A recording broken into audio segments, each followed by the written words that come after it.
दोस्तों, अगर आप पीएफ के मेंबर हैं, आपको अपनी डेट ऑफ ज्वाइनिंग या डेट ऑफ एग्जिट में करेक्शन करनी है तो वो किस तरह से ऑनलाइन की जाती है, क्या ऑनलाइन कर सकते हैं और अगर ऑनलाइन नहीं कर सकते हैं तो ऑफलाइन किस तरह की जाती है, ये सारी जानकारी आज की इस वीडियो में मैं आपको देने वाला हूं।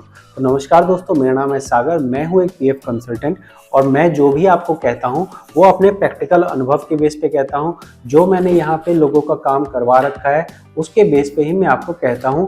कोई भी चीज़ ऐसे थ्योरी वाली नहीं बताता जो मैंने एक्चुअल में ना किया हो। तो जो भी मैं आपको यहाँ बताऊंगा वो अपने प्रैक्टिकल अनुभव से बताऊंगा। अगर आपको वाकई में ये प्रॉब्लम है तो आप इस वीडियो को कंप्लीट देखिए, तब जाके आपका काम आसानी से हो जाएगा। तो सबसे पहले चीज़ ये समझ लीजिए कि अगर कंपनी ने हमारी डेट ऑफ ज्वाइनिंग या डेट ऑफ एग्जिट गलत डाल दी है तो क्या कंपनी वाले ऑनलाइन इसे करेक्शन कर सकते हैं?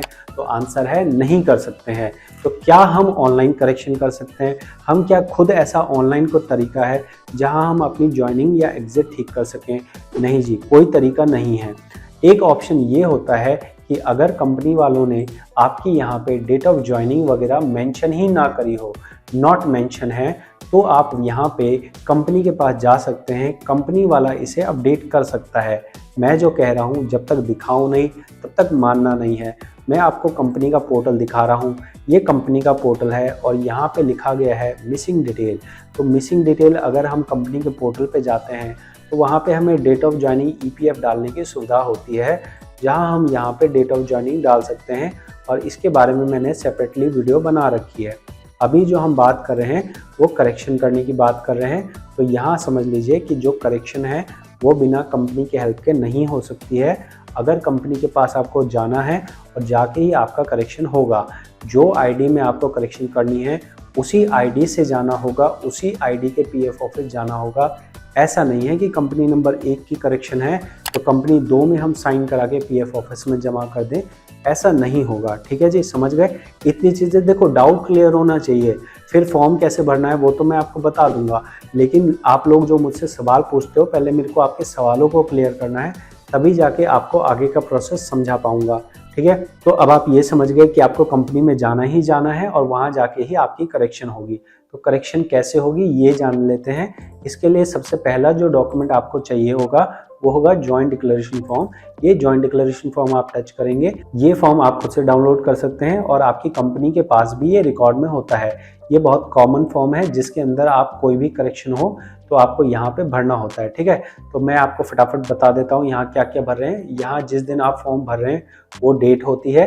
अब ऐसा नहीं है कि मान लो आपने 12 मई में ये डेट फॉर्म भर दिया तो ऐसा नहीं है कि 12 मई को ही आपको जमा करना है। आप इसे 1 महीने बाद भी जमा करोगे तो भी कोई दिक्कत नहीं आएगी। ठीक है, ऐसा मत घबरा जाना कि यहाँ तो डेट हमने 12 मई डाल दी और अब तो 15 मई हो गया, अब तो ये फॉर्म लेगा ही नहीं। इसकी कोई एक्सपायरी नहीं है। आप जब भी यहाँ डेट साइन करेंगे वो चलता रहेगा। ठीक है, यहाँ आपको पीएफ ऑफिस का नाम डालना है, यहाँ आपका नाम, यहाँ कंपनी का नाम। इसके बाद आप नीचे चलेंगे। देखो, यहाँ जो मैं कह रहा हूँ ना ये बहुत ही प्रैक्टिकल जानकारी है जो आपको और कहीं नहीं पता लगेगी। आपको अपना कराना है डेट ऑफ ज्वाइनिंग ठीक या डेट ऑफ एग्जिट ठीक कराना है, लेकिन आपका जब ये फॉर्म लिया जाएगा तो आपका फादर नेम भी देखा जाएगा।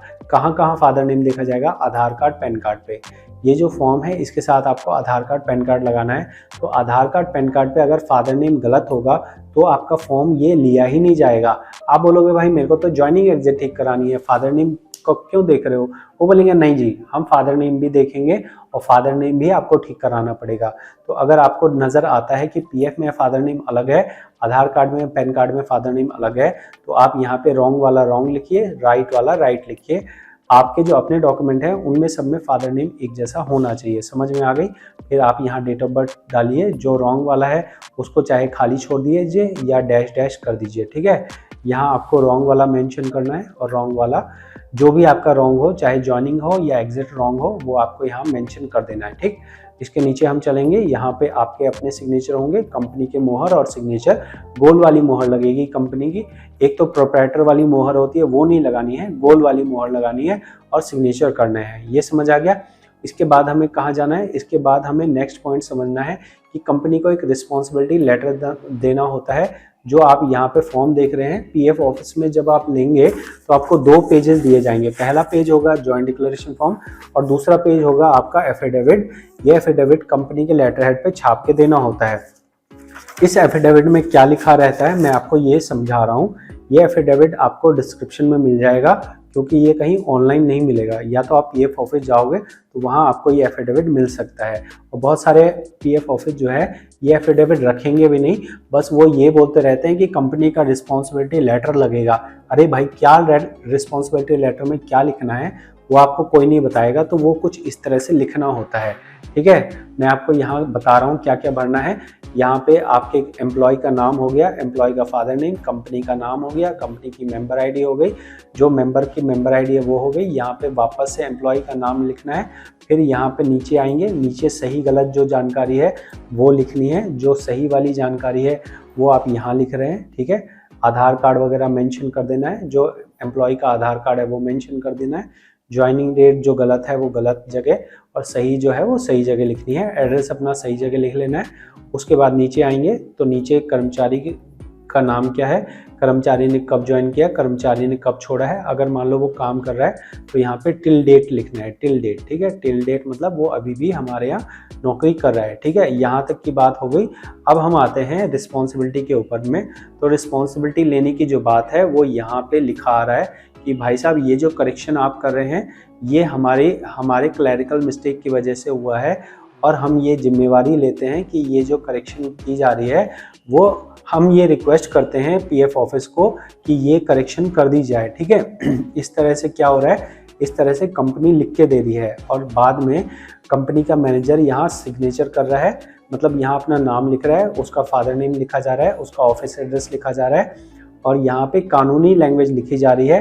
कानूनी लैंग्वेज जो लिखी जा रही है इसी को रिस्पॉन्सिबिलिटी लेटर बोलते हैं। और ये रिस्पॉन्सिबिलिटी लेटर कहता है कि हम पूरी रिस्पॉन्सिबिलिटी लेते हैं कि अगर इसकी वजह से, ये करेक्शन करने की वजह से किसी फ्रॉड में होता है, कोई फ्रॉड होता है तो उसकी भरपाई हम करेंगे। ठीक है, इसके बाद में लिखा गया है कि ये जो नेग्लिजेंस हुई है हम ये आश्वासन देते हैं कि ये आगे नहीं होगा, जबकि ऐसा होता नहीं है।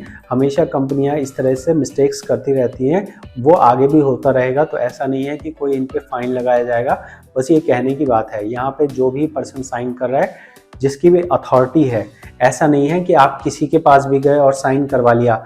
जिस आदमी की अथॉरिटी है आपके जॉइंट डिक्लेरेशन पे फॉर्म साइन करने की, वही पर्सन साइन कर सकता है। यहाँ पे गोल वाली मोहर और सिग्नेचर लगेगी। क्या इतना करने से हो गया? नहीं जी, अभी काम बाकी है। अभी आपको इसके साथ में आपको एक हमें फॉर्म नंबर 5 फॉर्म नंबर 10 भी लगाना है। ये फॉर्म 5 फॉर्म 10 क्या कह रहा है मैं आपको दिखा रहा हूँ। फॉर्म 5 है आपके ज्वाइनिंग के बारे में। अगर आपकी ज्वाइनिंग डेट गलत है तो आपको ज्वाइनिंग डेट यहाँ लिखनी है। आपको कंप्लीट डिटेल यहाँ भरनी है, कंपनी का नाम, कंपनी का एड्रेस, कंपनी का मेंबर आईडी, यहाँ पे आपका मेंबर आईडी, यहाँ नाम आपका, फादर नेम, एज, आपका जेंडर, उसके बाद डेट ऑफ ज्वाइनिंग यहाँ पे भरनी है।